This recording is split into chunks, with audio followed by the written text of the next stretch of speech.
எங்கள் வீட்டு வளர்ப்பு கோழிகளுடன்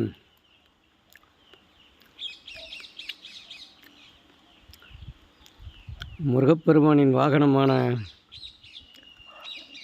மயில்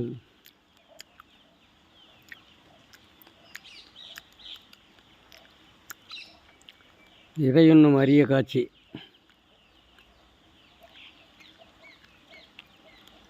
முருகா,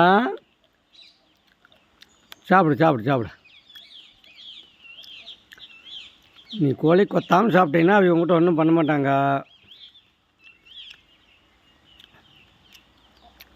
அவிகளுக்கு போட்டிருக்கிற தீனியில் நீ சாப்பிட்ற.